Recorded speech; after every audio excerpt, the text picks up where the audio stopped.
Um, I have a question that is, I don't know, strikes me as not trivial, but is not very, I don't know, not very deep or something.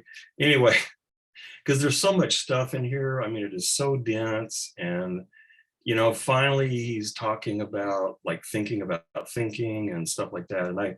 And there's just so much in there that I feel like is important that I don't get. But, sort of a simple question I have is I don't really, he seems to be described. So he's drawing this, I'm not sure if opposition is the right word, but this tension between the Enlightenment and faith. And then he clearly associates faith with religion, but the way he describes faith, it sounds to me just another shape of consciousness that arises in the dialectic. And I don't understand why he calls whatever it is that faith is doing, why he calls this religion. Is it just because it's associated with this otherworldly thing? I think what Nietzsche would call the afterworld. Is that why he calls the shape of consciousness called faith? Why he associates that with religion is because it's involved in this otherworldly thing. Anyway, I don't see how religion is. Why does he call this religion? And then toward the end of this section, suddenly God pops up. It's the first time I remember him explicitly mentioning God. Maybe I'm wrong. In 578, he says nature and spirit or God as God. So like now spirit is God, and I don't know why does he call this God at this point? So and if that's what it is, why didn't he say this earlier? And why does he call this God? I don't know if he's just trying to, I don't know what, explicitly overlay bits of Christian theology over the top of his metaphysics, or if he's trying to show that if you interpret Christianity correctly, you get his metaphysics. Or anyway, the religion, I guess to put it succinctly, the religion, associating the faith with religion and calling spirit God seems superfluous to me. I don't know why he does that. I just want to I'll be super brief. I'm going to try to I just want to say I think I'm in like vigorous agreement with what Eric put into the chat, which is faith is not yet fully developed religion. I think that in one sense, I totally agree with that, with Eric's point in the chat, that it's not yet fully developed religion. But I think that what that brings into question is, what do we mean by the phrase development? Here's my statement on the faith thing. I really did.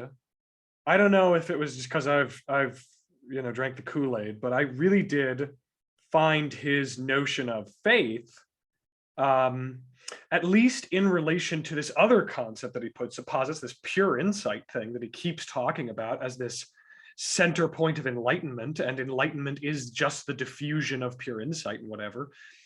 I see his positing of faith in relation to that pure insight as being reasonable. I felt his points to be believable and could be applied to social context, like existent social dynamics that I think I can see playing out through his logic. Like I saw this chapter as just a sort of elaborated investigation or analysis of the Enlightenment and its mission and its failures and its successes, its aims, its failures, and its successes. That's not like a three-part totalizing list of all the points that he made at all, but those are big points. I think he talked about Enlightenment's goal, where it failed and where it did well. And I think that its goal was, I mean, it's the goal of pure insight, which is to aim concepts at faith, I suppose. That's one of its goals. It's one of its aims. Because okay, so you have pure consciousness, right, which we talked about in the last section. This pure consciousness, this pure thinking, this mode of pure thinking and idealism and whatever. I mean, if one totally embodies or engenders pure consciousness, you would be just this absolute idealist. You know what I mean? If you were to, which I know Hegel's an absolute idealist. Just bear with me. I'm saying that in this pure consciousness, there are these forces of pure insight and faith as these modes of responding to or relating to the unfolding of these shapes of consciousness. Now, I know that really does not say a lot at all, but I really am trying to. I think that pure insight is a product of prior movements and conflicts that we've seen, specifically motionless consciousness in conflict with the inverted consciousness or the formation of culture. It started to recoil and it entrenched and became wedded to motionlessness. You know what I mean? Well, motionless in the sense of cohesive systems and clean, ordered lines of reasoning, and what Bergson would call the cinematic mode of consciousness. You remember that thing where he's like, consciousness experiences things in a cinematic mode? I think Hegel is saying that too. He's saying consciousness has a motionlessness, but also this negativity, and the two interact and manifest in this form of faith and pure insight. That's all. I just, well, I mean, I didn't want to try to stop you. I just want to ask, when you say motionless consciousness, you know, I was struggling with that. Would Platonic forms be an example of motionless consciousness? I think, well, I will say, I think that Plato, in the whole of his thinking, was really subtle and I've just been recently kind of re-looking at Plato. Hi, Kitty. I've just been re-looking at Plato. I had some very tender moments with Coco earlier today. She came up to me unsolicited. I always have to go in and bother her, by the way, but she came up to me today. She's like, I know, right? I think she likes me, dude. I was so happy to see her actually willingly let me pet her. But my point is, okay, Plato wrote a lot of crazy stuff. Like in the Timaeus, he talks about this moving image of eternity through time and these really complex concepts that I don't understand, but that I see as deep, retaining some sort of depth of character in their communicative or meaningful sort of sense. But just as a rule, or just as like a rule of thumb, like you're saying, Nevitt, the forms thing, like a dedication to ideals, okay, maybe this isn't what Plato was saying, but this is what I take to be kind of the gist of the notion of forms, which I think is what you're saying, is these posited sort of static ideals that other things are transient sort of failed embodiments of. I think that is like an example of motionless consciousness, is this positing of rock solid foundations from which it can move. And these rock solid foundations, which motionless consciousness kind of affirms, it sees all around itself because it freezes everything in time and is like, whoa, let's all make this make sense. That's why when it hears culture talk, when motionless consciousness, which by the way, I don't think motionless consciousness is like a real thing. I think it's just like a part of our feelings in a way, where it's like, if I hear somebody who's cultured talking about culture, I have a drive inside of myself to be like, you're so full of shit. You're such a liar. You're such a BSer. You're so like, oh, whatever. You're making the people happy or whatever, or you're saying all the right things, or you're so cultured. But it can come across, or there's this at least dimension of that culturedness that can be responded to by somebody like me, like a simpleton, or like a motionless consciousness like me, I could say, or somebody who has emotionless consciousness in them, like all of us, has this dimension to it, this aspect of it, where I can look at it and say, that's just deception. That's just arbitrary deception. you're just lying, like, and then randomly saying things that are wise as like a throwing spaghetti at the wall kind of approach. You know what I mean? But so what that means is that motionless consciousness does believe in things like wisdom and coherence, you know, like Plato's forms. There really is a logic and a reason to things, but it's not this weird inverted logic that culture's putting forward or that Hegel's putting forward. That is all like this like kind of arbitrary, deceitful game. The motionless consciousness would say Hegel and cultured people are playing this weird, deceitful game.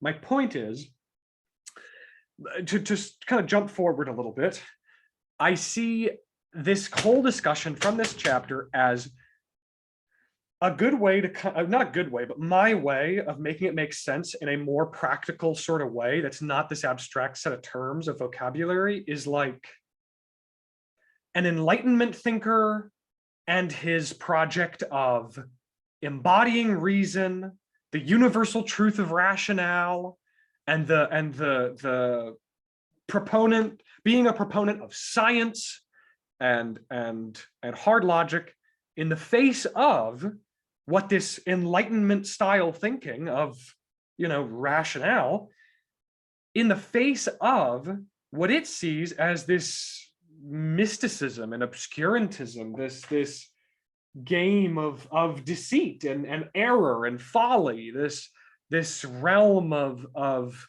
arbitration. And that's why the whole time he keeps saying Enlightenment approaches faith and says all of your absolute essence is just concepts, which to me is him saying atheist, like wannabe scientists often come up to religious people and say, did you know that God's not real? He's just a fantasy. Did you know that God is just an idea? That's actually all in your head, you know?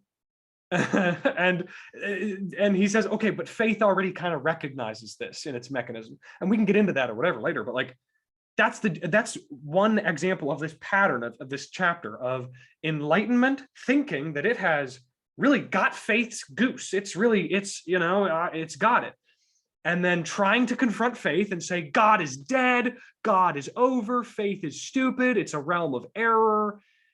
And then tripping over itself and seeing it and seeing faith as having already considered that. And then through interacting with faith, starting to see itself in faith. And faith says, oh, you Enlightenment thinkers, you atheists, you're just these materialists that are reducing the eternal life to mere objects. You're being reductionist. And then faith, in its denial of enlightenment, sees itself in enlightenment, and the two see each other in each other. And enlightenment feels itself to be the first one to have figured this out. And is like, it's like, wait, you know, it's like faith is telling him like, hey, buddy, like I get that you're all into the rationale and whatever, and you feel like you're bestowing some sort of great knowledge on me, but could you back up? And enlightenment says, wait, dude, you don't understand. We're actually the same. No, we're saying the same thing right now, which is true in a way.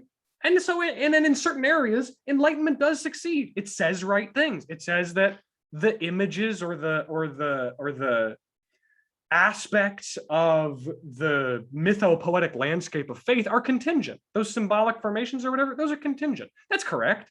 And its summation that it is the same as faith, that's correct. You know, there are plenty of parts of enlightenment that are correct and that we should take seriously. But it gets carried away and then gets to a point where its conflicts with faith unravel to the point where it feels itself to have totally got the whole picture, and then settles on this notion of utility, where it says, look, I know that I had all that bad blood with you faithful guys earlier, but I think we're chill now. I realize my mistake. I'm actually just like you guys. We are but the same. And I realize that I don't really need to engage in faithful consciousness because I'm already doing what faith aims to do, which is utility. You know what I mean? And so he sees the Enlightenment thinker sees the religious man as this member of this religious community whose aims or whose project centers around the very notion of utility itself, which faith finds is an abhorrent reduction. But enlightenment is like, oh, we're both utility guys. Well, guess what, dude? I have no consistent absolute basis for what I'm saying, except for the fact that it's useful. And you can get with that, right, religious man? Okay, that's great. We figured this out. All that matters is utility. Fantastic. And then in this move towards utility, finding a world of utility, it stands in what is actually true knowing. It truly knows utility. And in this moment, truth and actuality come together for Enlightenment thinking. And Enlightenment thinking thinks that it has joined heaven above and transplanted it down to the earth below, and created this world of reason and utility in the face of this sort of educational journey with faith at a distance. You see what I'm saying at all? Does that, by the way, and if anything I said is disagreeable or spurious or arguable, let me know, but or if it didn't make sense, I don't know. I would agree with quite a lot of what you said, but and maybe this is my fault. Maybe I missed it, but I didn't see Enlightenment as ultimately identifying itself as with faith. I see Hegel as identifying elements common to Enlightenment faith, unbeknownst to Enlightenment. But maybe I missed the part where Enlightenment recognizes itself in faith and rhetorically stretches out the olive branch. That's actually a very good point. I thought I had seen that, but that's a very fair, like, because I know Hegel is very explicit. He's like, yeah, it is right. In this, there is this unity between them in this weird way, but I don't know if Enlightenment has ever. I'll look through my notes, but I agree with that point. I very much agree. Yeah, I mean, I also agree with Hunter. I mean, large parts of this just seem to eminently make sense. If you, I don't know. It might be different with Catholics, right? But because I grew up in a Protestant kind of environment, so when you put it to people like these, and so Jackson, I might ask for your help here to clarify, right? So I mean, just simple example that comes to my mind, right? If you go to a Protestant church and you say, guys. God, if you go above the clouds, right? If you go way above the clouds and look down, you won't see any golden gates. You won't see a guy on a throne, and you won't see any angels singing. So everything you talk about here is bullshit, right? But on the other hand, people of faith are like, they know that this cloudy vision with the golden gates is a representation. It's not. Most of them don't literally believe. Or at least in the core of faith anyway, don't literally believe that God is identical to some big guy with a big beard and sitting on a throne on the clouds. That just kind of misses the point, right? But so like Hunter said, a lot of these atheists, new atheists and militant atheists and the like, they come out half shot, just like with these, they're not thinking through the perspective of the people they're arguing with, right? They come at their own perspective, right? This is not a God, this is just a wooden idol. And the person of faith is eminently like, you're missing my point, right? There's another point where Hegel and I see this in American culture a lot, where faith takes the criterion of enlightenment for itself, right? Because faith has a different criterion than enlightenment. But one of the examples that came to my mind was I was reading it is the documentary is about finding Noah's Ark on Mount Ararat, as if using scientific methods to ground the truth of the Bible, right? That's taking the criterion of enlightenment, but for its own purposes. And Hegel points out that as soon as you've done that, you've lost, right? Like faith kind of loses its own distinctive character. What makes it whatever it makes it true is abandoned the moment it assumes enlightenment criterion. So there are a number of characterizations which I can see historically. Actually, I thought motionless consciousness. I thought maybe that was a bit of a chauvinistic dig at the Dark Ages. Where faith and despotism are in league, and the myth is progress halted, right? For centuries, Western civilization stopped. The Roman Empire fell, and we all descended into darkness, and there was no development until the Renaissance. Woohoo! And then we got development again. Thanks, guys. Oh, you Dark Ages fools. So I kind of took motionless consciousness to be, and frankly, I think they had bad historians, right? They had triumphalist historians in the Renaissance and the Enlightenment. Looking back on the Middle Ages is like Dark Ages, right? But if you talk to historians today, Dark Ages is not usually not an acceptable term. In fact, they recognize there are all sorts of progress and development all around the world. I mean, obviously the Islamic Golden Age, but even if you look at Western Europe, there was still progress and development. It's just that the humanist Renaissance thinkers had to emphasize their greatness against the previous generations, right? So I think some of that made its way into Hegel in the, and then maybe I'm just misreading his what he meant by motionless consciousness there. I see your connection to motionlessness in the motionless consciousness as this like sort of harbinger of what he would argue. Like, okay, I have a two-sided sort of thing. First off, I think that he's kind of saying that the priests and deception accusation, he's kind of, I'll admit this is a real critique of Hegel. Oh my, like for the first time ever, I'm going to criticize Hegel. No, I see him doing this kind of double game here, where on one hand, he's like kind of patsying, he's kind of pushing the priests and deception thing onto Enlightenment. He says like, well, Enlightenment says that faith is just is the breeder of despots and priests and deceivers, you know what I mean? And he's kind of over and above it all. But I really do think that that is like a part of his argument as to what does functionally happen in this sort of this unfolding of faith within some sort of reality, where faith as the both derogatorily and honestly as the owner and proprietor in a way of the universal social estate. You know what I mean? He says like that's kind of a derogatory term that Enlightenment thinkers would say religion is. It's just that, and universal social estate to me meant like a place where people can just say whatever. I don't know, just say what you're socially obligated or not obligated or just feeling whatever. It's universal social estate. Just go crap on it. Go say whatever, At the same time, it is a universal social estate, which is not something to just be discarded as this purely formal, like negligible thing. It's a real foundational element to a spirit of trust, which I think he sees as being a part of faith.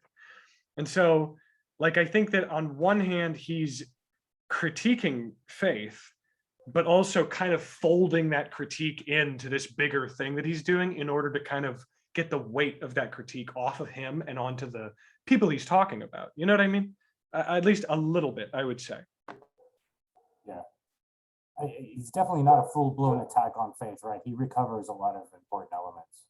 I was going to also, I forgot to, I know I directed a side comment to Jackson, so I just wanted to sharpen the point, right?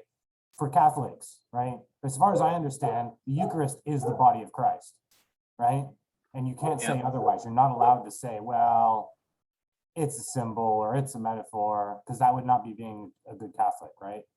Mm-hmm. There is that sort of belief that the Eucharist, through transubstantiation, becomes the body of Christ once the prayer has been said over it. And that's something I should talk to more Catholics about, because always in my mind, I'm like, okay, I can accept it as the body of Christ, but it's, it's not, sort of like you were talking about with the Protestants, where they it says, oh, heaven's in the clouds and the pearly gates, and not a lot of people believe that. It's more this sort of very obscure metaphysical thing that people are attracted to and say that's real, but like the whole pearly gates thing up in the sky, probably not.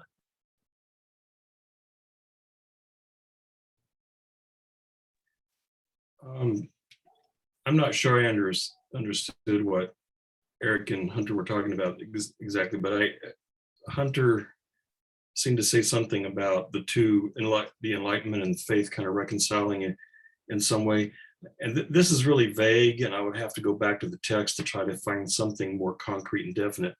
But I have this vague I tried to read this, so I read it over the course of this week, so my memories, is kind of spread out, but of Hegel saying something like the Enlightenment fancies itself as thinking in this domain of sort of pure concepts, but when you actually look at how it deals with those, it is still grounded, or I don't know if grounded is the right word, but it is still connected to the world of actuality. And so it's like pretending that it, or no, maybe it's the other way around. Let me think for a second. Yeah, so it's the other way around. So the Enlightenment thinks that it's talking about reality and the empirical world, and how things really are in the world. But then when you look at the way it treats all that stuff with these sort of abstractions that are really pushing it back into this sort of domain of pure consciousness. And then faith, on the other hand, thinks it's dealing in this otherworldly domain that is distinct from this concrete reality.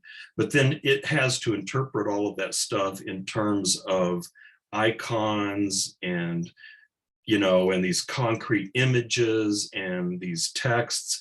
And so that was the sense I got, is that one thinks it's grounded in sort of reality, but it's actually interpreting things in this sort of conceptual way. The other one thinks it's involved in this sort of spiritual domain, but it's really having to ground those in this empirical world.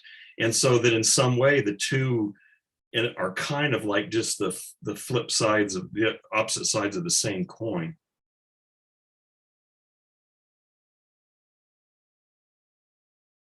So am I completely wrong about that? No, that's the same concept I got. They're warring against each other, but they're still part of the same concept / notion in their warring against each other. And I feel like to just keep that, like, I feel like that warring, this being the other side of the coin of each other, this sort of like, no, I'm legitimate because I'm based in this thing. And then the other guy who's in that thing is like, no, I'm legitimate because I'm based in your thing. Get your peanut butter out of my chocolate. You know what I mean?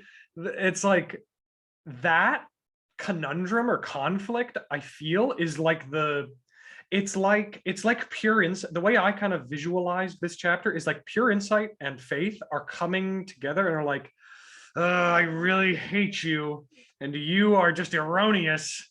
My God. And then they start to give each other some breathing room and are like, okay, hold on, actually, I think that as pure insight, I feel myself to have solved the world's confusions. I recognize that I am contentless, but it is not that I am contentless, but that I am without content, without specific content. I am like a content for all, and then opens itself back up, and then it feels itself drawn back into these things that it was talking about back when it's like a couple that breaks up, and they keep on getting back together and making out, and then getting mad at each other and breaking up again and being like, I'm never gonna deal with you again. And then they just keep coming back together over and over. And then the story of this chapter ends on the note of the pure insight saying, that's it. I have the final word here. I am the most cognizant of what's really going on at all sides, and I hold the ultimate authority, over what's happening. And a good way to, not a good way, but a way that I kind of make sense of that is like, imagine literally, not literally, but like, imagine that sort of relationship, like a man and a woman. And Hegel says, yes, a pure insight does have, like, and think of like a very traditional chauvinist example, like a masculine man and a feminine woman in a traditionally patriarchal society. Let's imagine that as a context, if we're a hypothetical, or for an analogy. The masculine man within the patriarchal social order breaks off and says, I have ultimate authority, or whatever, right? And as far as he and everybody else involved in the intersubjective practice is concerned, he really does have ultimate authority, because he is speaking in the terms of the context. He's well versed in masculine logic, and he's a typical sort of I guess I don't want to use any sort of derogatory terms, but just somebody who, like a cultural person, like a culturally formed person, who we see that doubt and that deceit, we doubt them and we feel like they're lying. It's like that. He's just a very culturally formed person who's very, erudite and very good with his words and can win over anybody that ever comes to knock on the door and say, hey, are you two fighting in there? You know what I mean? Oh my God, what's going on in there? I heard all this shouting about the absolute essence. And then they say, oh, well, no, don't worry about that. That's just faith, universal socialist state acting up again. And everybody says, oh, you're right, pure insight. At least I can trust you because I've known you my whole life and I've relied on you as my basis for understanding, which is where he's coming from, I think, when he's talking about pure insight operating like an infection, and our only mode of relating to spirit as such is once this infection has taken hold. It's like that abusive boyfriend, that pure insight, in this sort of commingling, this boyfriend girlfriend thing I keep pointing to, this stupid illustration that is missing a lot, I'm sure, but it's as if he's got this irresistible charm, or perhaps, just as a once again, just to kind of return to this, he speaks the language that everybody's speaking. And as far as everybody else is concerned, as far as we are concerned as, rational, insightful beings, we see faith as being just this emotional, erroneous, social estate thing that bases itself on contingent stories and what have you. You know what I mean? And pure insight as such kind of wins itself authority. And then uses that authority to make a proclamation of universal dominance, and thus the strength to rip heaven from the earth and rip heaven from the skies and then transplant it onto the earth. That's kind of my reading of what's going on, I guess.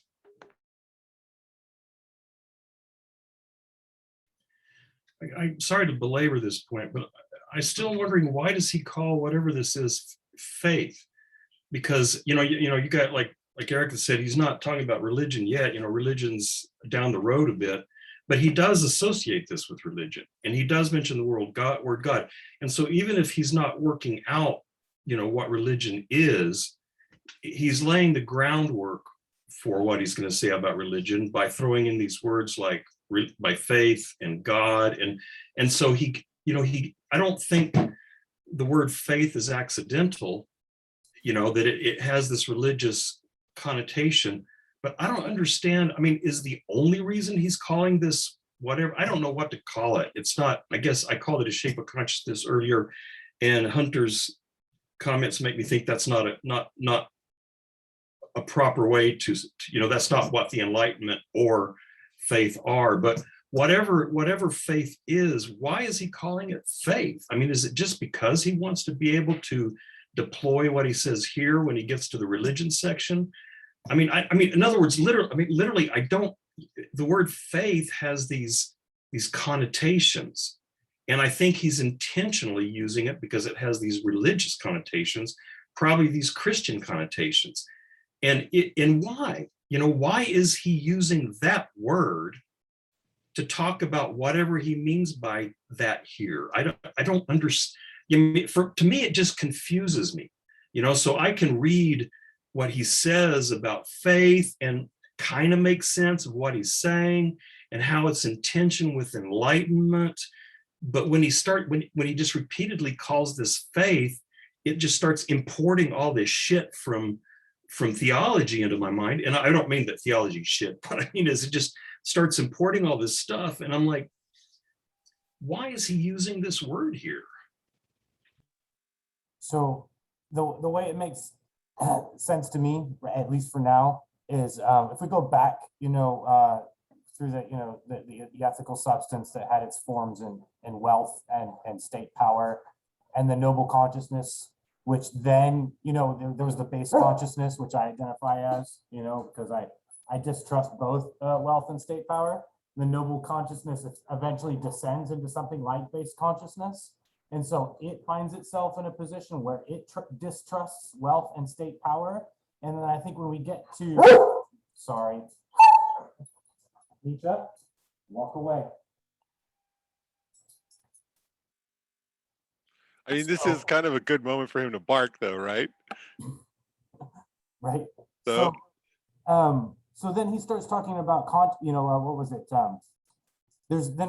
We have a bifurcation of consciousness. We have actual consciousness and pure consciousness, and pure consciousness is a flight away from the actual. Which, okay, so makes sense to me. If you're living in a world where you distrust both wealth and state power, well, what can you believe in? What is there to guide your actions? What do you live for? You know what I mean? If everything in the actual world is sustained and propelled by state power and wealth, well, you can posit an otherworldly beyond, right?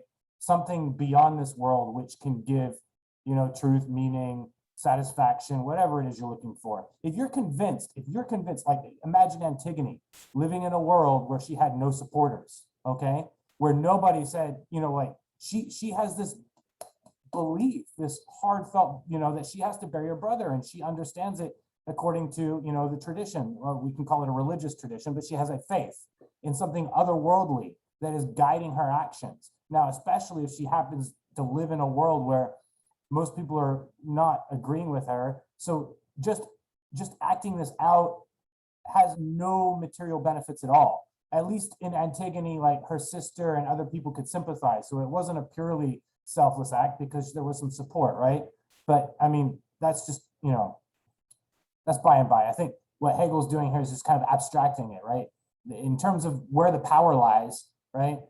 The people without power have to look beyond it in order to find something of meaning, something to stake their life in, like to stake the meaning of their life in. It has to be something beyond this world because everything in this world is evil, right? So you find the good beyond.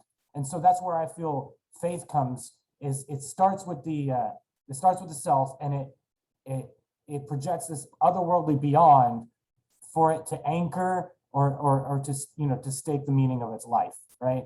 And insight starts with the otherworldly beyond, or starts with concept, right? And it works towards the actual, right? But it's the concept of the self, sorry. Insight starts with the concept of self and works towards the actual, right? Whereas faith starts with the self and works towards the otherworldly beyond.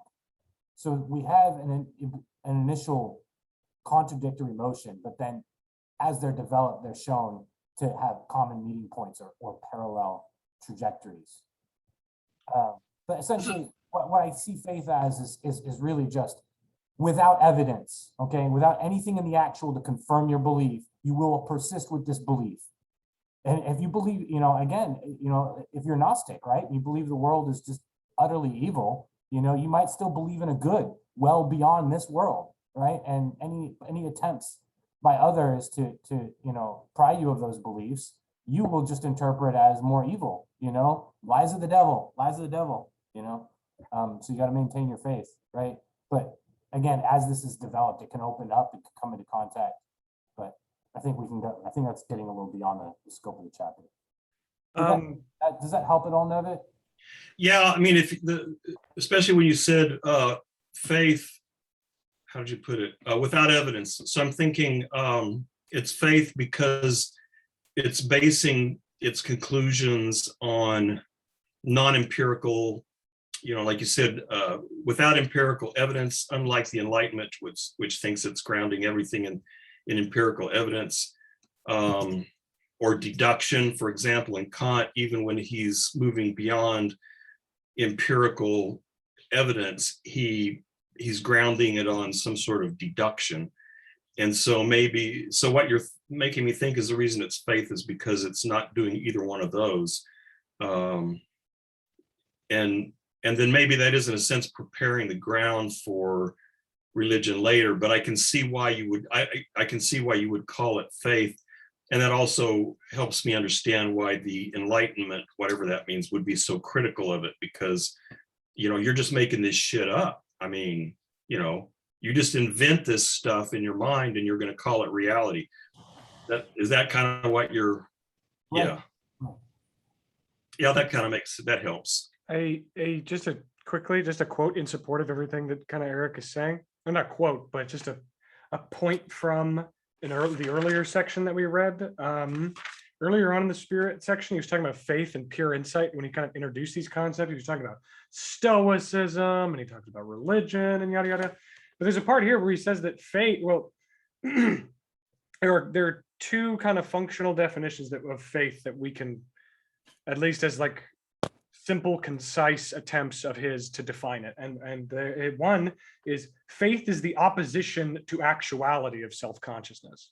Faith is opposition to the actuality of self-consciousness. The actual realm of self-consciousness, it can be opposed rather than like totally accepted. And if the actuality, like the material world, is opposed, then you've got faith. Faith, in its opposition to the actuality of self-consciousness, still gives spirit a positive universality in this form of an otherworldly beyond. And the dichotomy that he places between pure insight and faith, at least in the most simple terms that he could put it at the end of that last section of faith and insight, was faith is the consciousness of spirit as essence. Pure insight is the self-consciousness of spirit as essence.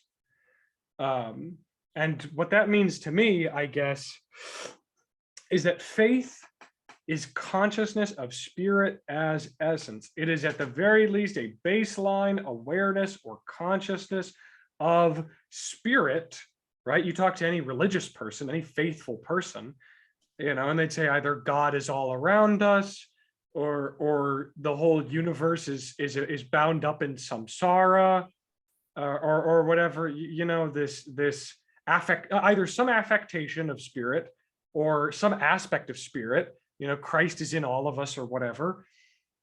Consciousness of spirit as essence. It's just this sort of foundational argument being made that spirit is essence.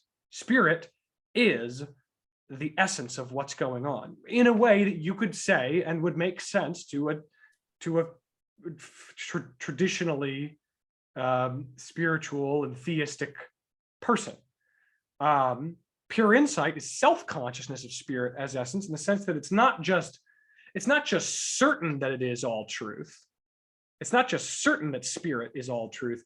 It knows that spirit is all truth, because it feels itself verified on the basis of actuality that it encounters all the time. It's constantly encountering actuality. That's the big difference to me. So pure insight has a hypothesis, which is, I am certainty of all things. Spirit is the essence of everything.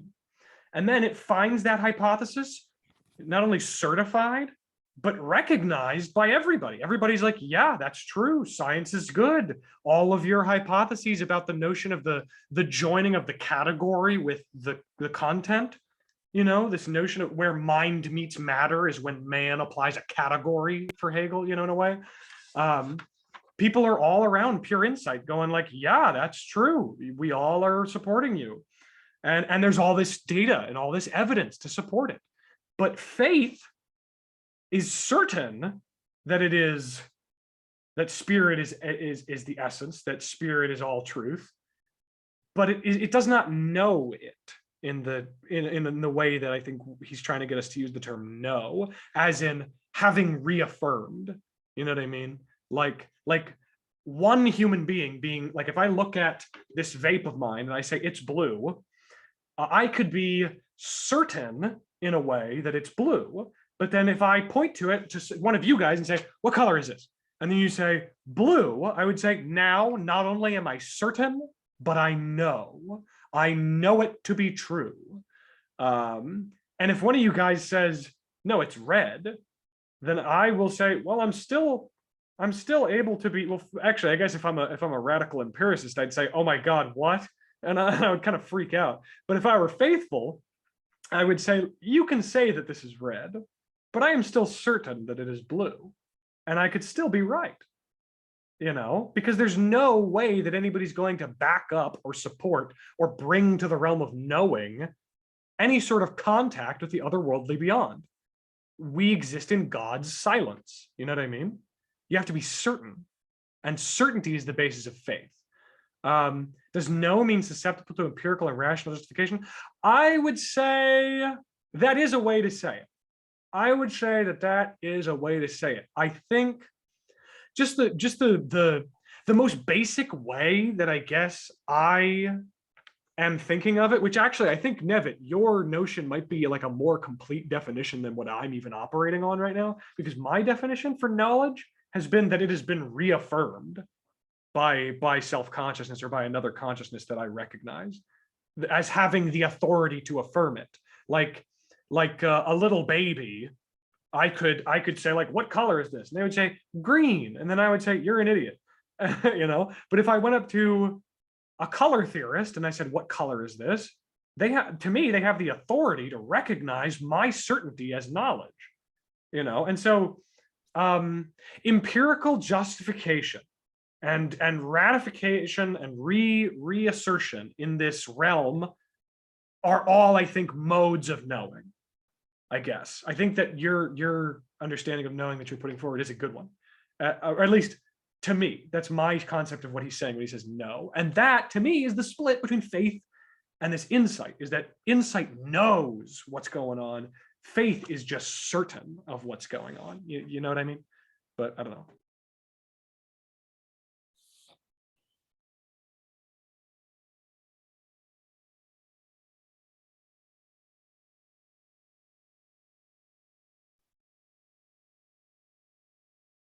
Are we all done? Should we pack it up? No, I'm not. Anytime it gets a little quiet for a few minutes, everybody's just like, oh, whatever. Actually, you know what? Once again, this is a day of firsts. For the first time ever, I am going to admit that I got lost really badly during this section. And yeah. Oh, yeah. Everybody's like, yeah, I got lost and I need help. And I know. No, I'm just kidding. I really do. And this has happened before, but I usually try to turn towards other resources and lectures and things like that to clear up my understanding. But this is a specific question that I just didn't. Okay. So maybe it is somewhere in these notes, but I read through all of this section last night and today. I mean, I didn't read it twice. I finished reading it this morning. I would never read Hegel twice. And then I finished the section this morning. Then I did my notes, which is rereading all the important shit that I wrote down and writing that down in a copybook of my own, you know what I mean, from the marginalia. And so I've gone over the salient ideas that I found. And yet through that, I'm still lost on this idea. And maybe I missed it. Maybe it's in these notes of mine or in the book, but I missed it. And it's the role of intention. There's this, okay. So just to basically, I guess, kind of grope at my understanding of intention, he talks about faith in its conflict with enlightenment and how the two interact in these three moments of faith, you know, as pure thinking, then as knowing, and then as, what do you say? As doing, as religious service. And then he kind of moves on to this point of talking about, oh yeah, actually I can. Here, I'm just totally getting away from myself. 323 and 324. I'm gonna say 324 is probably, no, yeah, 323 and 324. I don't have exactly where it is, but I know it's on those pages. I know it's on 323 and 324. The points that I got away was after he talks about faith and enlightenment interacting in this weird way, he says, okay, so enlightenment encounters faith as consciousness of doing towards this absolute essence, i.e. acting in service of God. That would be a way that that faith can engage in doing for the sake of the absolute essence. For faith to do for the sake of the absolute essence is something like religious service or acting in the name of God or something. So it sees faith as doing this. And then enlightenment says that it's totally pointless when faithful people choose to self-deny in principle and action. And it sees religious people, ascetics who self-deny and so on, you know, for the sake of renunciating consumption or whatever. It sees this as vanity and as just trying to distinguish itself, like, oh, you think you're so much better than me for being an ascetic, you know? But then the topic kind of shifts in section 556 and 557. He talks about pure intention. He brings up this notion of pure intention. And pure intention, he says, denies possessions and consumption. Right? It logically will deny possessions and consumption, but it sees it as wrong and pointless to put that into practice. And so pure insight thus disowns itself and disowns pure intention, and enlightenment thus presents itself to faith in such a bad light that faith, as its other in a negative reality, sees enlightenment as its opposite, which means like just evil and wrong and stupid and deceptive. But he just says this thing where he's like, pure intention denies possessions and consumption, but sees it as wrong or pointless to put into practice. And that is why pure insight thus disowns itself in pure intention. What that makes me think is that pure insight is like a part of pure intention is like a part of pure insight. But I just lost the thread of intention. I lost where intention came in. Why does pure insight have pure intention? Which is pure intention? Is pure intention a term for like pure as in good? Like I have nothing but pure intentions with your daughter? Or is it like, I am purely intentional? I'm not going to finish, but I am purely intentional in general, versus I have pure intentions. And is it a part of pure insight? That's my question. I don't know if that's so minute, I'm sure, but like, that's just something that I'm thinking about.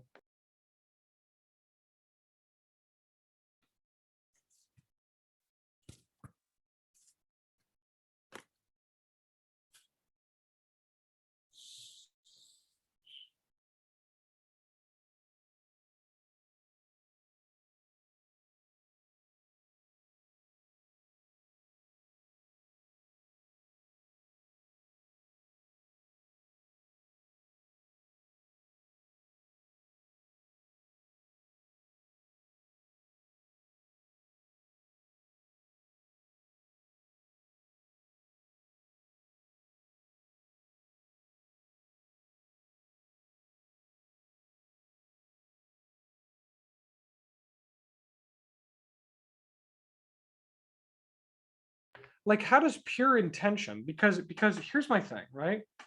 Self-consciousness is a relation of desire, or a logic of desire. And he says desire never goes away. And so there's this consumptive dimension to self-conscious experience, this consuming. But at this point, and maybe this is him, I guess, maybe this is his critique of the position of enlightenment, I guess. But he says like as pure intention, it again asserts the necessity of rising above natural existence and rising above any covetousness over the means for such existence. How does pure intention totally detach itself from the means of subsistence of existence? You know what I mean? Like, why is it that pure intention is so willing to, or so gung-ho about forsaking the necessities of life? Stuff like that. You know, when you were talking about that, I think my interpretation of this section initially was wrong, because I was not associating pure intention with pure insight, which, as you point out, he does. So this may be completely wrong-headed, but my sense was that I don't know what to call it, faithful consciousness, I guess, wants to focus on this otherworldly thing, this otherworldly dimension, and in order to do so, I guess, forsake the world. And that's kind of the essence of the ascetic mind, is to deny the world, because the reality is this other world. And you see that in religious communities. I mean, I hear that kind of language a lot. Our home is not here, our home is in that world. There's a lot, a lot of things like, well, it doesn't matter that we suffer in this world since we'll be rewarded in the next. Even Kant, when he one of the basically, the reasons for believing in God, free will, and the eternal soul is because it's clear that the books of justice do not get balanced in this life. And so there must be some other dimension and some other world and some cosmic judge that balances all that out. And so kind of again, I'm not sure, I'm very unsure about this, but was that this sort of intention moves toward the denial of this world and the affirmation of this other world, but that it's a hypocritical kind of thing to do because you can't do that. You can't actually utterly abandon this world because you're in this world and you are this world and you have a physical body. And if you want to keep doing this work, you have to take care of yourself. You can't be an absolute ascetic. And, you see the Buddha having that, the Buddha tries to become a complete ascetic to the point of near death.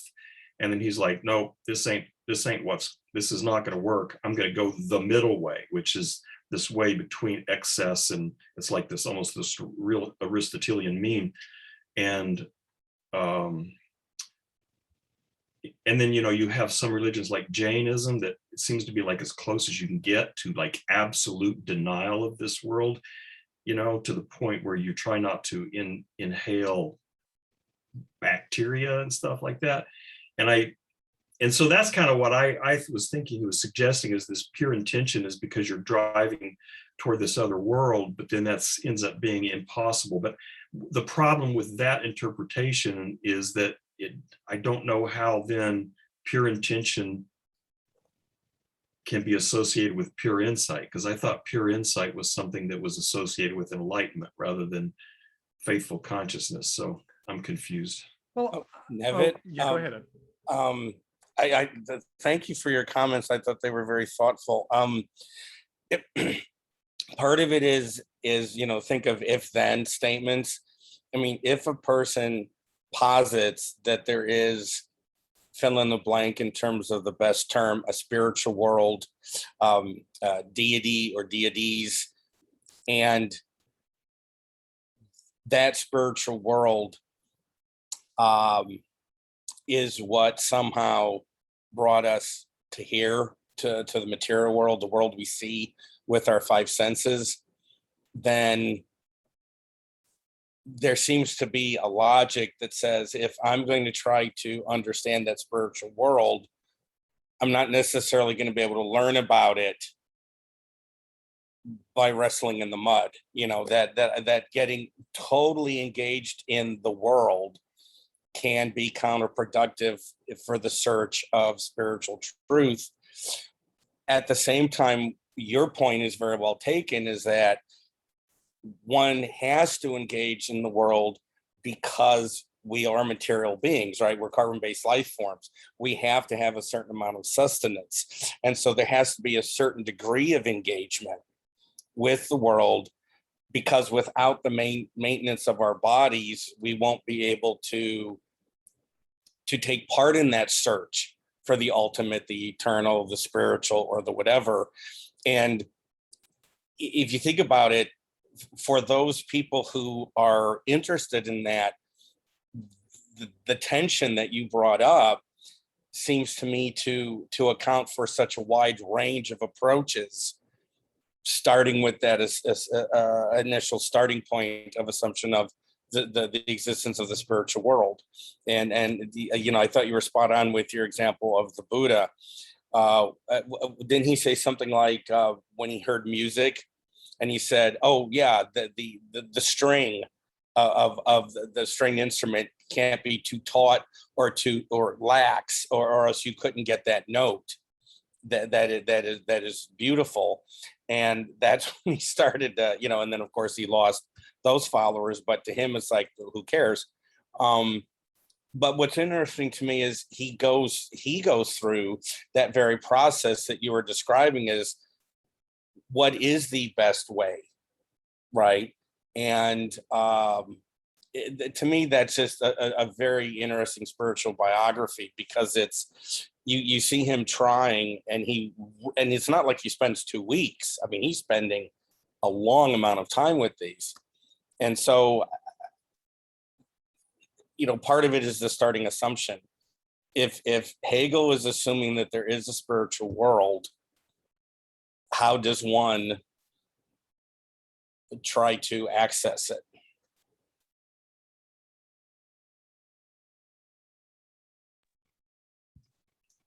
Yeah, I mean, that's, so many really big questions I have about Hegel, like what is consciousness? and then that one you asked, what, because he doesn't seem to deny, I don't know, I'm confused about this as most things. He says things about the Enlightenment has the upper hand over faith and this kind of thing, but on the other hand, he does seem to, it's hard for me to tell, though. It's really hard for me to tell when Hegel is endorsing something and when Hegel is merely describing something. Describing something as a moment and some dialectical back and forth, as opposed to saying, this is a good thing. I have a hard time telling, but there do seem to be places where he's sympathetic with faith, and I don't. So, like when he talks about this otherworldly, clearly he portrays the Enlightenment as thinking it's crap, but I'm not sure Hegel thinks it's crap. And so I don't really know, like you said, kind of what to make about this otherworldly, and is there such a thing? And if so, is there some sort of access to it? I don't know.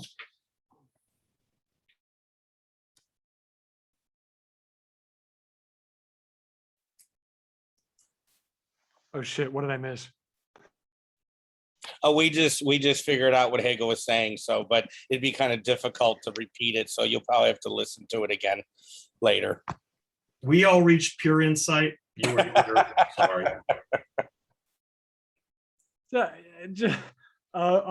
So yes, now everybody else, while I look away for a second, I leave you kids alone for a second. You all reach absolute knowing without me. Come on, no, I'm still thinking about about this, about where pure intention came from, right? Like I recognize, I think the I want to call it the reading of the aftermath, the reading of the conclusion and the aftermath of this conflict between pure insight and faith, right? Like this conflict where pure insight and pure intention, it grasps toward the otherworldly beyond, and then it realizes that it's foolish and folly to be an ascetic and whatever. Like I guess I'm with y'all on the conclusion and aftermath, this notion of the string instrument, as an illustration, just as a basic illustration. But I still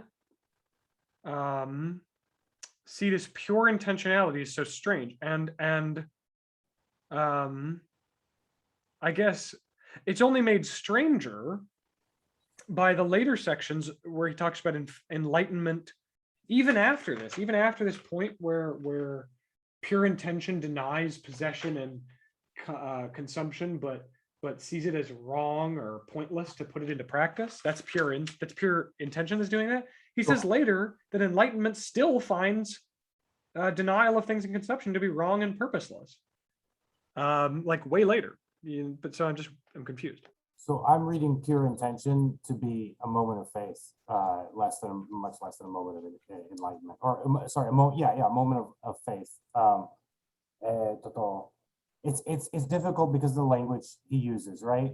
But he's kind of, the first line of 577, right, which is kind of where he leaves, where Hunter read, right?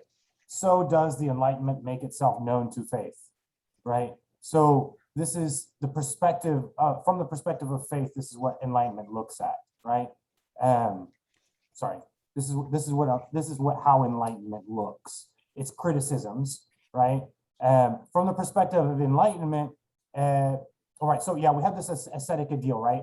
Ideal within faith, that you can deny this worldly by denying yourself consumption and pleasure, right?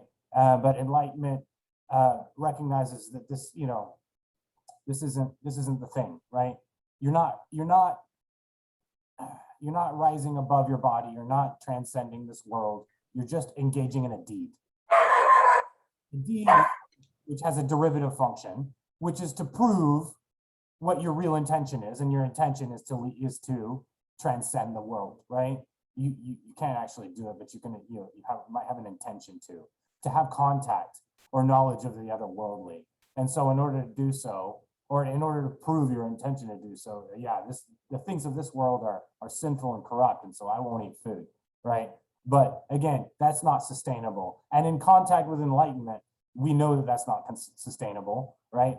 So we have to maintain an intention to, there's a tension in there, but an intention to somehow still strive for, I think this is what I take to be the pure intention, right? The pure intention is knowing that these things are just deeds, these are acts, but I still have this faith that drives me to want to make contact with the otherworldly, only now I'm not satisfied with mere ascetic deeds, right?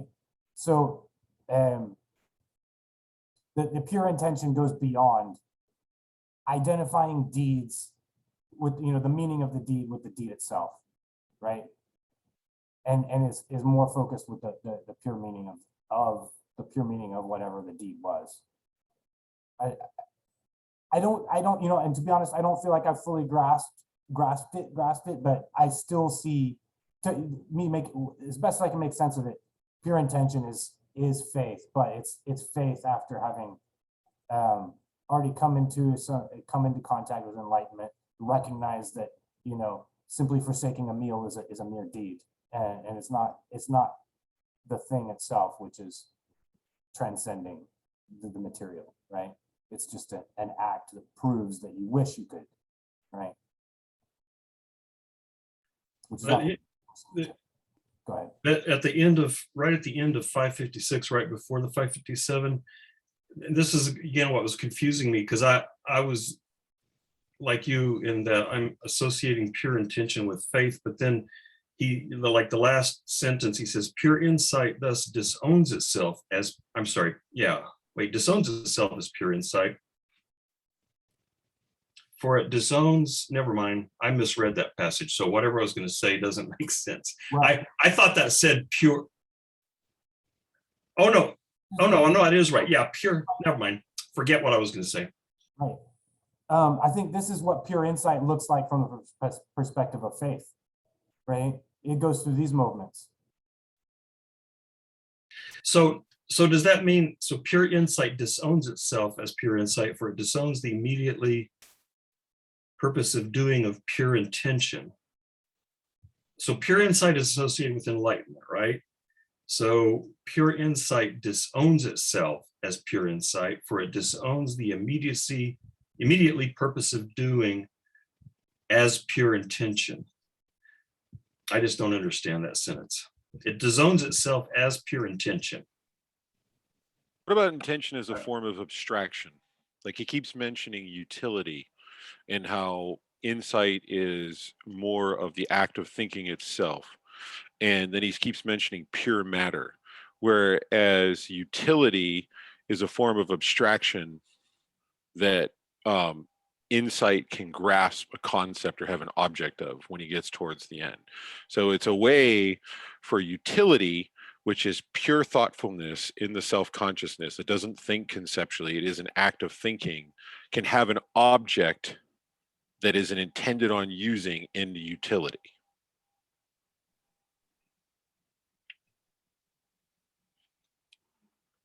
See, and that's kind of on the side of that pure intention is like, not like not pure as in good, but pure as in unfettered intention. That's, at least that's what Joseph's definition as, like this, if it's present from the perspective of some consciousness that is oriented around doing, I suppose, or utility, or I guess relating to actuality, there's this intention.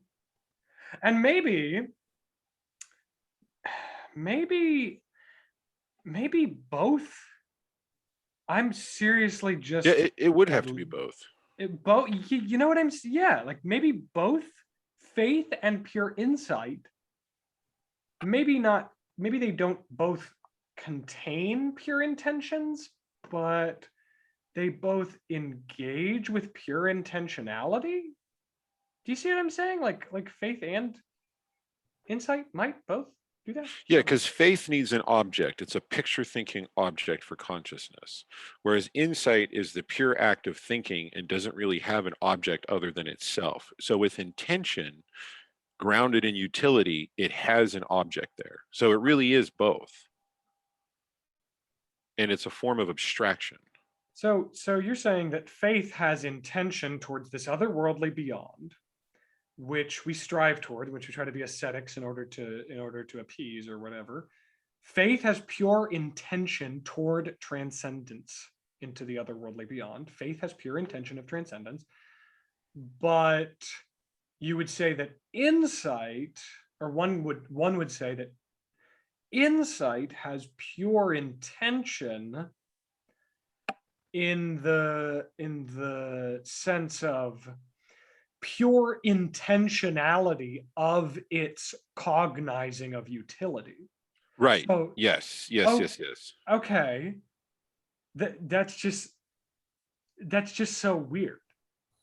That's just But this, I mean, maybe it helps make sense of the two sides of the same coin thing, because if pure insight is associated with enlightenment, and yet pure insight is also associated with thinking, pure thinking, then I'm not sure about any of this, but the sense I got was that the Enlightenment thinks it's grounded in empirical reality, but when you look at how it functions, it's all about concepts and ideas, and so that the Enlightenment really is for working in this domain of consciousness, which is disjoint, perhaps, or that is kind of lifted off of materiality, empirical materiality, and then yet faith is trying to aim directly at abandoning this materiality and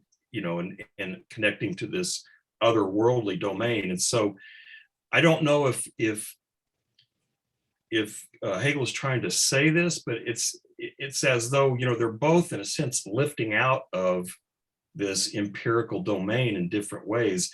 What I don't know is if he's trying to draw some sort of connection or similarity or identity between the domain of pure thinking and this otherworldly.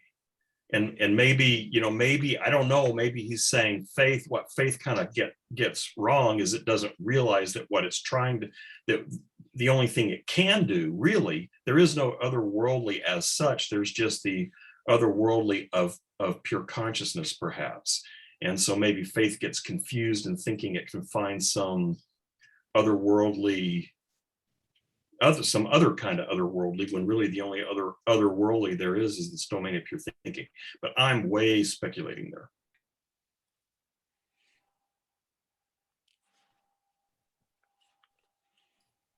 I don't know if you guys want to change the subject yet, but and if anybody wants to speak towards intentionality, or because you said it a couple times already over the course of this this text, and I mean you just said it a few minutes ago, that it's difficult to sift reading Hegel where he's being descriptive and where he's actually endorsing a point of view, and the way I feel like there's times where he's doing both. And the way I think about it is, and so let's go back to the Kant and the Critique of Pure Reason, right? So we have, prior to Kant, we have empiricism and rationalism, right? And then, and I think this is a really good example of thesis, antithesis, and synthesis. And you guys all know that I'm not trying to say Hegel did this, but I do think that to a certain extent, Kant did this quite a lot. And Fichte was very fond of that maneuver, thesis, synthesis. And I think Hegel likes the dialectic, but he recharacterizes it, he recasts it, right? In different terms. Anyway, so what, and Kant's method, Kant's method is to look at these two sides and see that there's something of value on each side, but they're both missing something. And the way he can reconcile these is to go, and this is the way I thought of it earlier. He's like, like philosophers like to do, right? He's like, you know what I'm gonna do? I'm gonna go meta on you guys, all right? I'm gonna go meta right now. You guys are talking about, how we secure knowledge, right? How our thoughts and our objects link up. Well, I'm going to ask you the question. I'm going to ask the question how it's possible for such, how is knowledge even possible to begin with? I'm going to go, I'm going to undercut, right? This whole argument about how do we know what's true and what's not true is how do we know, right? What are the conditions that are necessary for knowledge to begin with? And only then, after we answer that question, then can we start to describe how knowledge of the world can be true, right? He takes a step of the meta, right? In this, and affects a synthesis, right? So I feel to a certain extent, Hegel wanted to out Kant. He wanted to out meta Kant's meta, right? So what was inspiring about Kant was that he affected a synthesis that really resolved a lot of conflicts. If you're a pure empiricist, then there's only so far you can go. You run into certain problems. If you're a pure rationalist, there's only so far you can go. You run into certain problems. But on the other hand, neither do we discard both of these, right? But we see what's of value in each. And then as we take it to another level, we can find what's common to them, kind of reverse some of the operations, and then affect a synthesis, right? So imagine trying to teach Kant, but before you teach Kant, you're going to give your students some empiricism. Are you being purely descriptive, or are there elements of empiricism that you're going to actually endorse? Because if you're going to affect a synthesis later on, right, rather than checking the whole thing out, you're going to say, this is why, there are elements of this we want to keep, right? There are elements of empiricism that it gets right and rationalism gets wrong, right? But vice versa. So you go through this, you go through empiricism where you're partly describing, partly endorsing, right? But you're not fully endorsing. And then you go through rationalism, you're partly describing, you're partly endorsing, and then you bust out the heavy language to explain how you can affect like a sort of reconciliation of these two viewpoints. And now imagine, well, we've talked about part of the difficulty of understanding Hegel and the way he writes. I think imagine what Kant looked like to the most dogmatic rationalists, or what Kant looked like to the most dogmatic empiricists. Because in their worldview, there's either rationalism or empiricism. What's this guy doing? It's neither one of them. Does he even make sense? He's just contradicting himself. How can you just contradict yourself and say you've won the argument? So from the perspective of empiricism and just pure empiricism, right? A lot of these things look really strange. So what Hegel's doing through the phenomenology is taking us through various perspectives, various one-sided truths, right? And so you have to describe them, but you also endorse them as one-sided truths, but you also have to show what the one-sidedness of it, right? And as soon as you show the one-sidedness of it, you complement it, you fill in the gap by moving to what consciousness moves to next, right? And then you show another shape in its one-sidedness. It's partly descriptive. It's very largely descriptive. So I want to say it's nearly, it's all largely descriptive, but there's large elements of endorsing parts of it, because he has to show why these moments are sustained through sublation, right? Some things sustain through sublation, some things don't. And I think those moments where he's kind of highlighting the things that will make it, he's a strong one, he's going to survive, right? Those are the moments where he feels like he's endorsing something. It's probably because those are elements that will be taken up in the sublation. right? But it's yeah. I don't know if that helps or if that confuses more.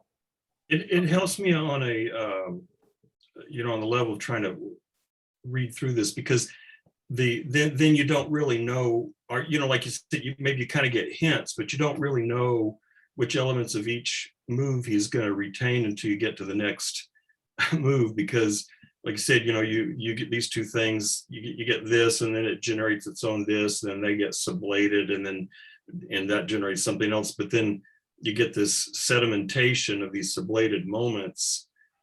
But what you're saying makes me think that what, I don't know if this is correct, but what gets sublated in the sense of preserved are maybe not the totality of those things, but like I said, the things that he thinks are, I don't know what, right or something. But so that does make sense to me in terms of the way that the Hegelian dialectic works, and how this sublation is a preservation as well as a as well as a kind of a destruction, but it still preserves some elements of the previous moments. And so like I said, maybe that's why you see him endorsing some of this stuff, which kind of makes sense.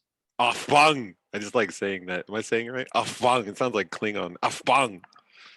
Who speaks German, they can say it. Yeah, I know. Well, let's all look at Jackson. Aufhebung. Aufhebung. Aufhebung. Yes. Yeah.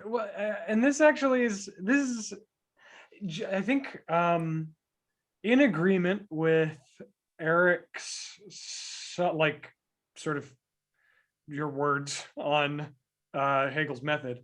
In agreement with that, I think that I guess this is just the way that I think of, because, okay, we can think of him taking these terms and shoving them against each other, and then they do the Aufhebung thing, and there's the sublation, and parts of this are retained and parts are gone and whatever. He's taking parts and leaving some others. I think that everything that you guys said is true. I would just put it in slightly different words, which is, I guess, which is not really different words at all. Honestly, it's just I guess a rephrasing of exactly what was said, which is that I think that he takes these terms in like let's go to the classic example, like Eric was pointing out of empiricism. Empiricism versus its opposite, which would be like formalism, pure formalism of some kind, versus pure empiricism. And I think that Hegel would say that it's, and I'm not saying this is what's being said, but I could see some people maybe not misinterpreting, because I don't know if my interpretation is a misinterpretation or not, but interpreting it as he is taking parts of each thing and either arbitrarily grounding his selection process, or is arguing that there's some sort of like natural culminating logic which causes the exclusion and the inclusion, and the natural culminating logical unfolding is the basis for what he is denying and accepting. But I think what I think of instead is that he posits two terms that are clearly in tension or opposition, like formalism and empiricism. And then he will like admit, it's like he's admitting like, okay, both of these sides are making good points. And the way in which we find out what stays and what goes is what's true and what isn't about what they're saying. And some things they'll say and they will appear true, and then they will reveal themselves to dissolve, to be in dissolution or whatever. Some things will appear and will remain.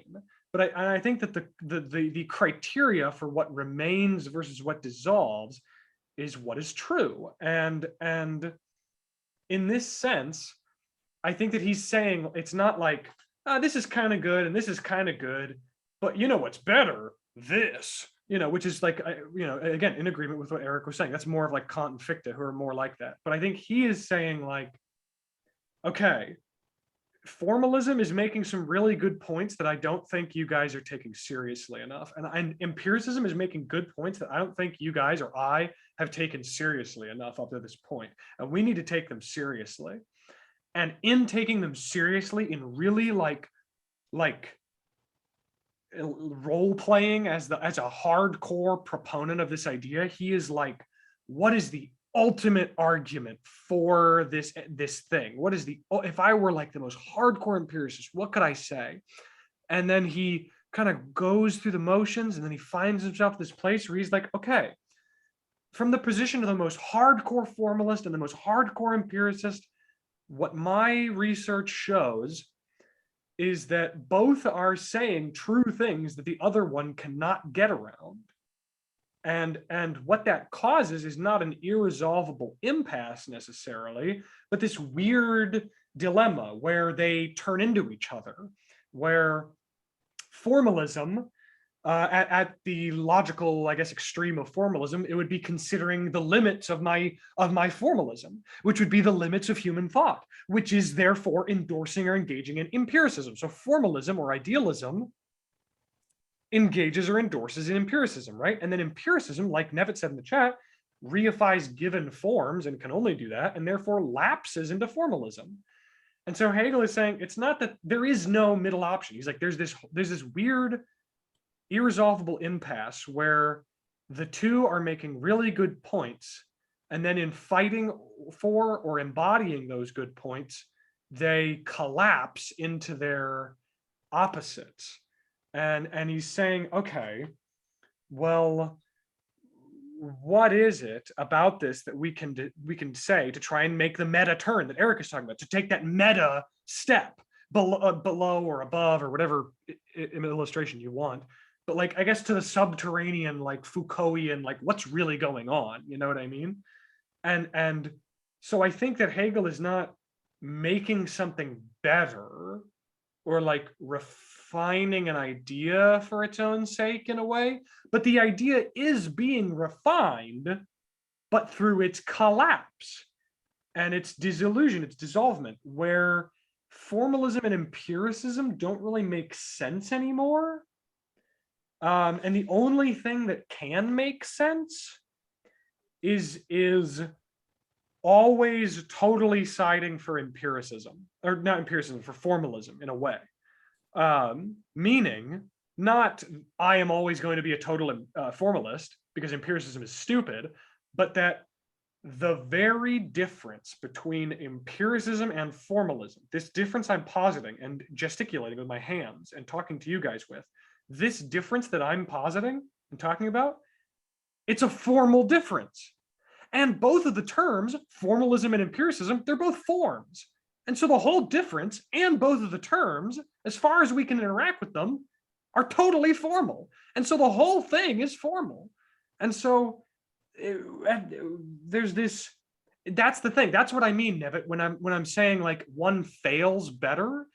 It's not necessarily, it's that yes, materialism is an idea. And that's where he's coming from later in this exact section that we read today, where he's like, matter is just this term that only exists as this pure abstraction or thought. It's the most radical breakaway from thinkability that we can possibly posit, and yet it is only possible as a pure thought.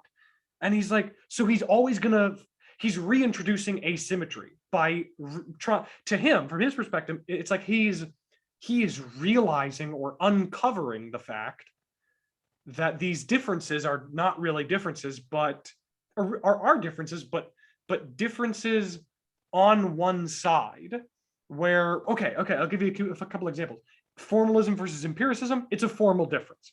Appearance versus essence, they both appear, and they both engage in the realm of appearance, or are both engaged in through the realm of appearance, and therefore appearance wins. Formalism wins, appearance wins. Universality and particularity, the battleground is set by universality. Individual is a concept that expresses universal, exactly like universalism wins, formalism wins, appearance wins in this very limited sense, where it is kind of the seat of the conflict and the difference, and it's what we should be focusing on. rather than this version of it. He would call empiricism like a version of formalism, and he would say, let's try and just talk about formalism rather than this weird offshoot that is empiricism in a sense. You know what I mean? But the only way to do that is to recognize what are both parties saying that is undeniably true and that we can't get around, and have to continue on accepting, I guess. What this makes me, or reminds me of, is when I talk in my intro class about Descartes and then Hume, one right after the other. One of the sort of ironies that I try to emphasize is that Descartes begins the meditations doubting the reality of the sensory world. Within the first few pages of the meditation, he said, I have absolutely no confidence in the existence of the material world. And so he begins by doubting the reality of the empirical world.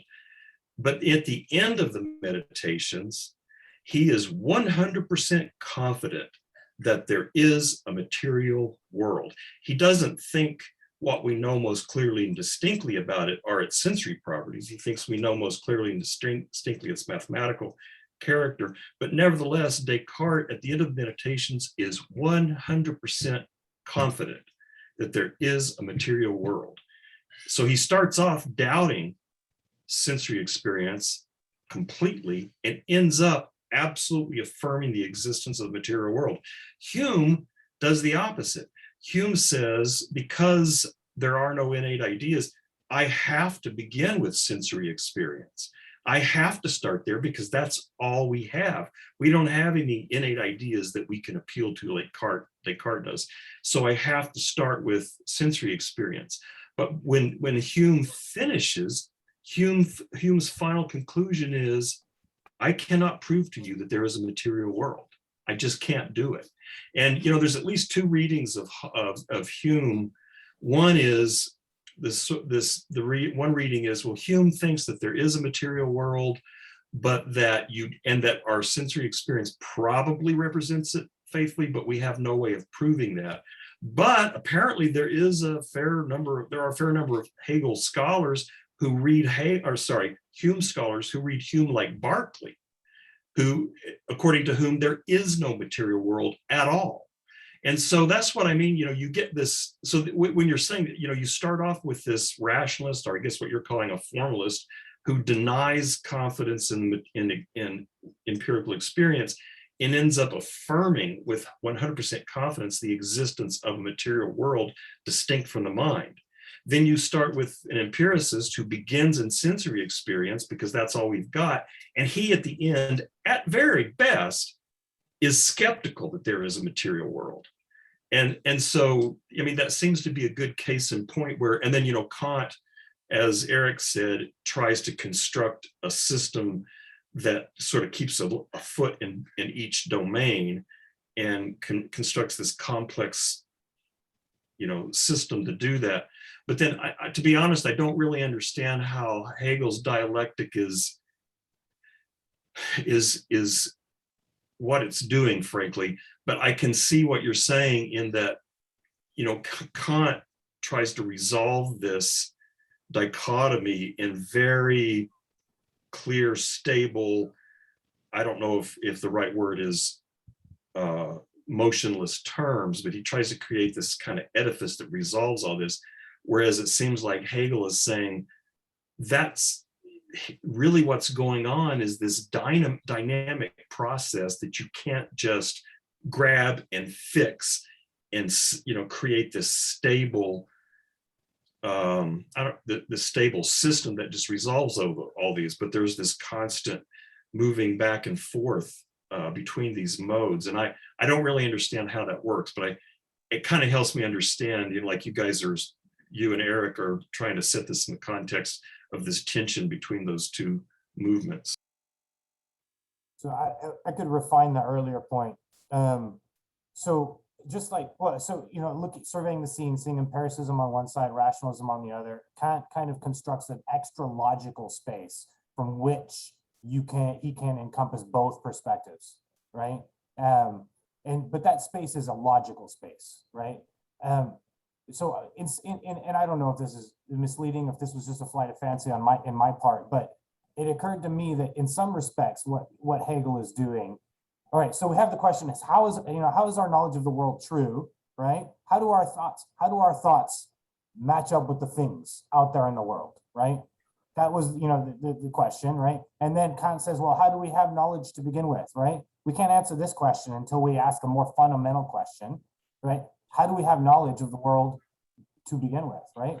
Well, Kant gives an answer, and in some ways that wasn't a satisfactory answer, because we have noumena and we have the transcendental unity of apperception and like things in themselves. And so how do our concepts, right? How can we guarantee that we're using the right concepts? You know what I mean?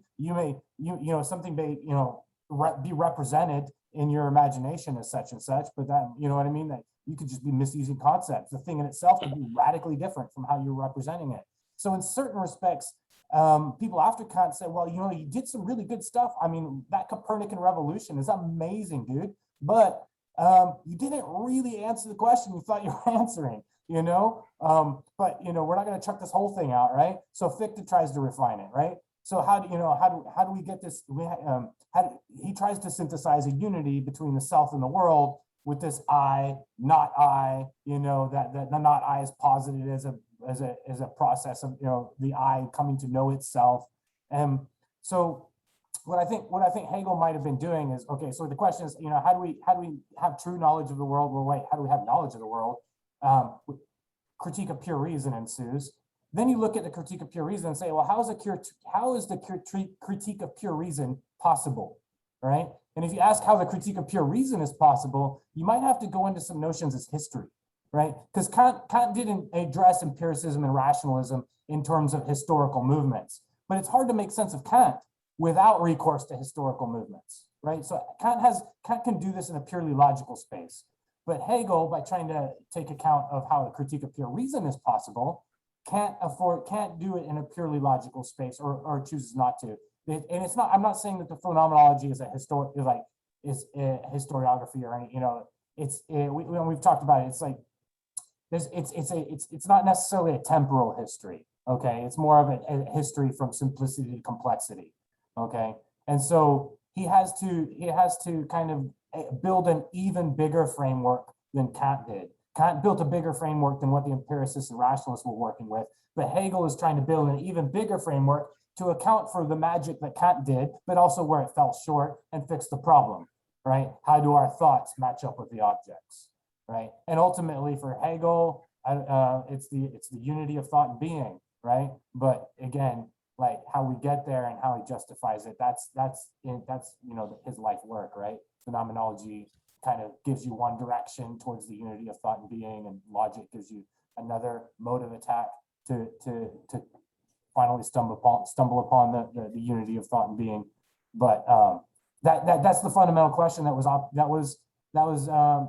exercising the empiricists and the rationalists, right? How do we have true knowledge, right? Like where's this? How do we get thought and being to coincide or correlate? And what guarantees do we have of this correlation? So Kant has to go deeper, and then that wasn't satisfactory. So again, like Hegel has to go deeper and wider, and he thinks he got it right, where Kant and everybody else before him got it wrong.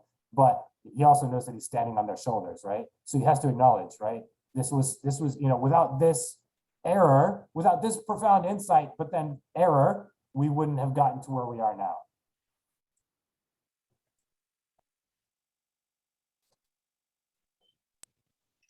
Yeah, that's helpful. Thanks. Especially,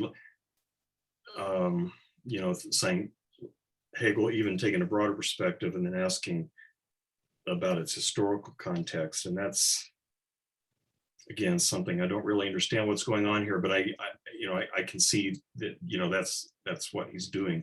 Because, there's all these historical references in here that, he often doesn't bother to tell us what he's talking about, but then, you can sometimes kind of tell, or if you know history, you can see them. And kind of to bring it back to where we started, Kant had to devise a whole new vocabulary. That's kind of like part of constructing that larger space that can encompass the both of his predecessors. He had to devise a new vocabulary to build that framework. And I think a lot of this in itself and for itself, in and for itself, being for others, a lot of these common terms that we see are Hegel building a conceptual framework that can also capture and encompass Kant and the historicity of the movement up to and beyond Kant. Right. So this terminology is like new logical terminology, which is supposed to stretch the canvas so that the canvas is large enough to get all of it. Right. But in its, again, he's trying to, I'm probably not using essentiality. Right. But what are the essential components of Kant's maneuver? Right. And if you try to talk about those in their most essential core element, abstracted and most universalizable way to describe what Kant did, right? You're really going to have to speak Hegelian, I guess. Eric, and just to let you know, I wasn't laughing at you. I was laughing at the chat with Menage a Trois dialectical stuff. Well, you can laugh. I didn't know I was mute. I laughed out loud. It's like, oh crap! Oh. I'm always laughing at myself, so you really can laugh at me. No, laugh with me, Well,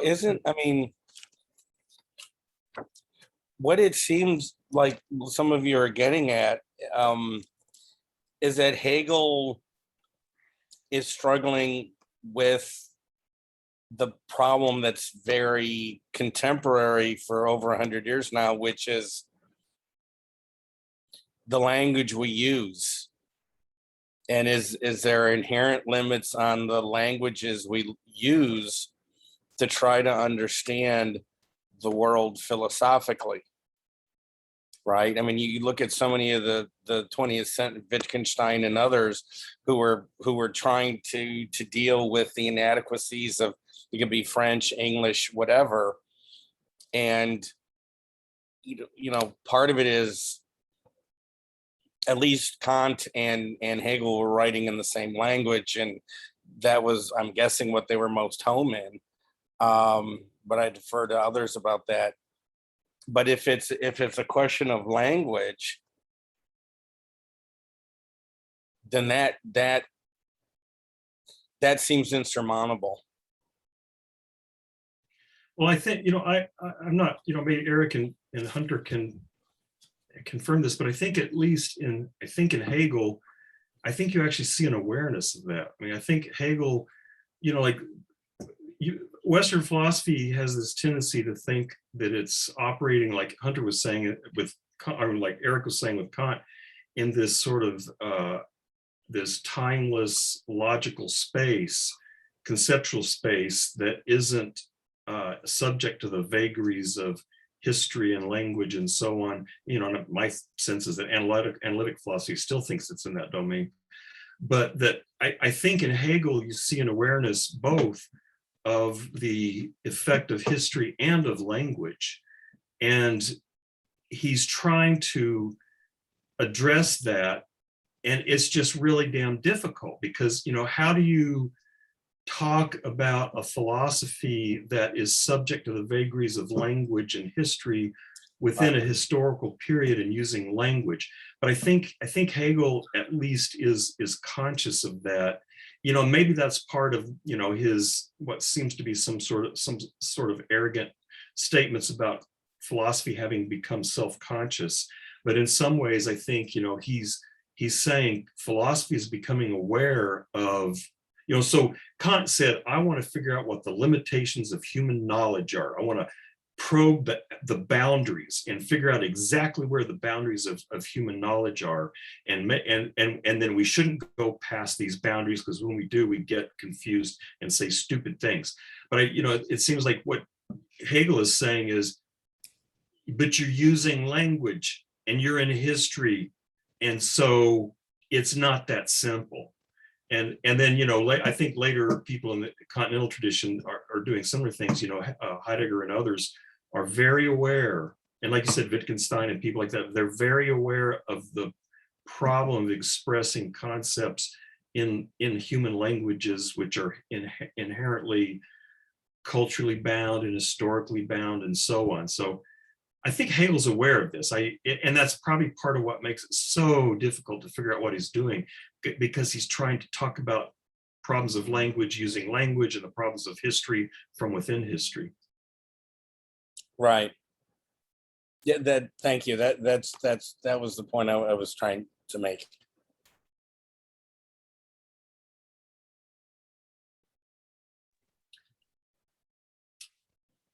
Does anybody want to? I'm really trying not to just shift this Hegel group into a Wittgensteinian discussion. So I'm just gonna, we'll just leave that for the, hey, I feel really honored. I got flicked off by Hunter. That feels so, oh man, I'm officially part of the crew. Thank you.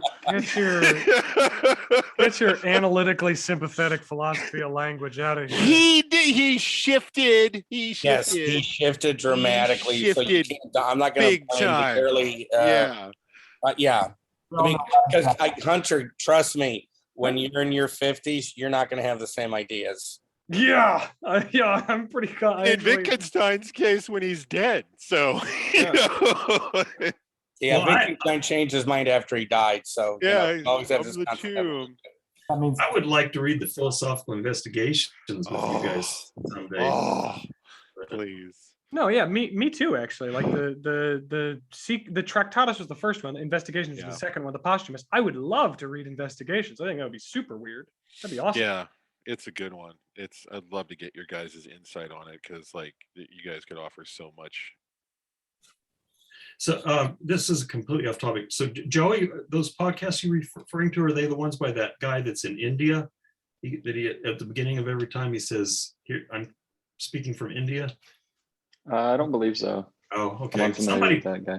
Somebody posted a link to some lectures on Hegel. Hag, is that who you're talking about? Yeah. Was that you? It wasn't me. I think it was Chase, because Chase also recommended him. He has some interesting videos, this Chad guy. I've been listening to those when I have to exercise, God.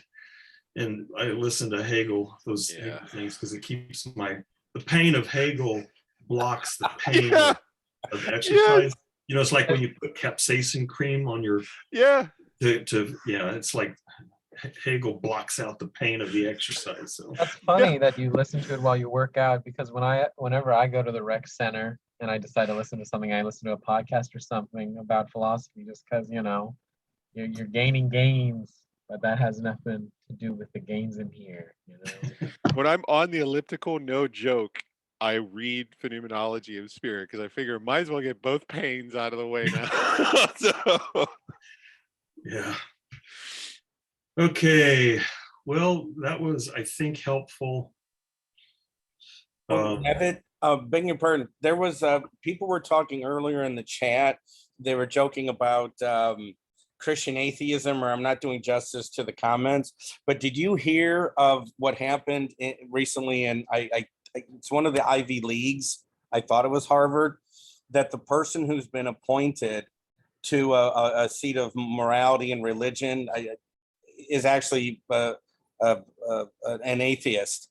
I think he's the chaplain. I think it's the chaplain. That's what it is. He's the chaplain, yeah. But he's also, it was a promotion. And so everybody's fine with it, you know, because they said he's wonderful to talk to, and he brings up all this huge range of ideas and schools of thought, religious schools. So anyway, I thought of you when I read about him. So yeah, that was pretty fascinating. It's interesting they got away with that. Well, you know, they're all atheists in New England now. So, I mean, that's... Yeah, those damn New Englanders. We should just... Unlike our God-fearing Texans. That's right, God-fearing Texans. Yeah, just... Yeah, like I've seen this meme going around of, what's the book by Margaret Atwood? Handmaid's Tale. Handmaid's Tale. Yeah, Handmaid's Tale. Like, pretty... Yeah, not to get off. Well, yeah, instead of wearing that weird hood, now the woman's wearing a cowboy hat. Yeah. Yeah, it's pretty depressing. I got to meet her. She was so cool. She spoke at Trinity University College and they handed out tickets and she signed my copy. And I was like trying my best not to like fanboy when I met her. Like, hello, you That was know. Margaret Margaret Atwood. Atwood. Yeah, she's awesome. I have She's seen such a cool person to hear speak. I've seen a few interviews with her, and she's hilarious and brilliant, and Yeah. she's really fun. Okay, well, I hope some of you guys show up Monday. Can I ask a question? Oh, are we doing that? Are we rescheduling? Monday, Labor Day. Forgot about that. Yeah, thank you, Ed. What should we do? Can I Well, ask? the true Labor Day is May 1st, but you know. I apologize for coming in so late. I had a memory that tonight started at 6. Do we start at 5 on Friday and 6 on Monday? Ed, I do the same thing. I'm an hour early for Sophocles every week, and every week I say I'll remember it, and no, I don't. So, Okay. So 6 p.m. Monday, 5 p.m. Friday. Yeah. Okay. So do we want to meet it on Monday, or do we want to cancel it or postpone it, or? I'm fine with meeting Monday, but if everybody wants to just kind of, if everybody's like, hey, I won't tell if you won't, you know, like. Well, I mean, the thing is, we kind of blew it off last Monday already, because last Monday it was just me and Joseph and Travis, and then me and Joseph were talking about the book, and then Travis is like, well, guys, actually, since it's just the three of us, I have to confess I didn't read it. So it was just me and Joseph. I really appreciated that. I thought the genuineness and honesty was so direct. I was like, yeah, I really like that.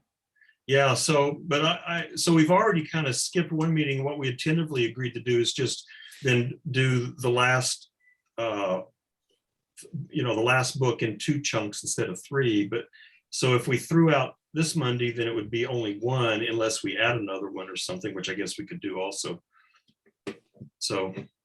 So I'll be honest, when we decided to do Antigone in 2, I should have done the first one, having read the whole thing, because it's a short read and I don't know how you can stop, you know? Okay, thank you.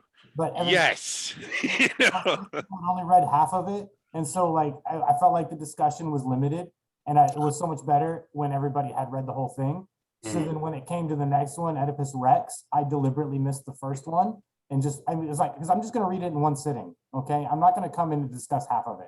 So, and I had other things to do. Right. So I just made a strategic idea, right? I'm just going to take care of this other business. And then next week, when everybody's read the whole thing and I've read the whole thing, we can discuss the whole thing, because to me, it's too short and flow, the prose is flows, right? So there's really no reason to break it up. So if we're going to be discussing colonists, part 1 Monday, and then part 2 the next Monday, I'll be missing out on the first one, right? Because I'm just going to read it all at once and talk about it after everybody's read it all. Well, should we just say we're just going to have one more meeting a week from Monday and just talk about the whole thing that time? I'm fine. And I guess if we wanted to, and we didn't, if we still felt like we wanted to talk more, we could say, well, we're going to have one more meeting on colonists. Sure. Yeah. That sounds good. Jackson, well, see, Jackson's he's kind of out of luck since, yeah, just flip Jackson off. He don't matter. I'll be cheering you on. Learn about Blind Man King. Have fun with that. Are we able to attend on Mondays now, Jackson? Let's see, Mondays are just completely booked now that student government has started up, as well as my resident assistant meeting. So Travis was planning on doing 2 things. One is compiling a list of things to read for the next literature seminar, and then having us vote on that. And the other one was he was trying to ask, and maybe he was going to do another poll for this one, but talk about the possibility of meeting on Tuesdays instead of Mondays so that Jackson can join us. But I'm flexible now that I'm no longer on the city council, so I can meet on Tuesdays. so I was going to throw this out. It's better with Jackson present. I'm strongly recommending the specific short story that I already copied and sent to half of you, okay? I'm strongly recommending that we follow up Sophocles with this story. Which is what? Okay, so I have to give a disclaimer, okay? It is contemporary fiction and goes into all the nitty gritty of life that contemporary fiction does, right? It may offend, although I don't think it'll offend anybody in this group. Let me answer your question. It's a short story by Irvin Welsh called Grant and Star Cause. Yeah, the Grant and Star Cause, which is one of my favorite short stories. I love Irvin Welsh, but this one is a riot. And I'll say this: we read Kafka in the fall last year, and right after Metamorphosis, right after our discussion of Metamorphosis, is when I went to my book and made my photocopies and said, guys, read this. We just read Metamorphosis. Now read this, because there's this, because it's this story is partly homage to the Metamorphosis. Did anybody read it? Only Jackson. So If you want to send it to me, I promise I'll read it, even if we don't discuss it in the group. yeah. So did you sent that out as a PDF? Believe it was a PDF. I'll look for it and resend it to everybody. I'll forward it to you, Nevit, and then because I don't have like everybody's email, and I can look up some people who are at Texas State. I can type in their name, but if they're not students at Texas State, then I don't have their email. So I'll just send it to you, and then you can forward it to everybody. Okay, and what I'll do is I'll send out a message that says we're not meeting on Labor Day, but we are meeting the week after that, and we're going to have that meeting is going to be on colonists, and then probably the next Monday read this short story. The reason I said probably is the only thing I can imagine is if we decide that we want to take another meeting for colonists, but then whatever we do after colonists, that'll be the short story, and then I'll send that short story out with that message. Okay, well, we'll talk to you guys in, I guess, next Friday. So, bye-bye. Have a fun Labor Day, everyone. Bye. Be safe. Maybe I'll run into you by the pisser again. Yeah. See ya.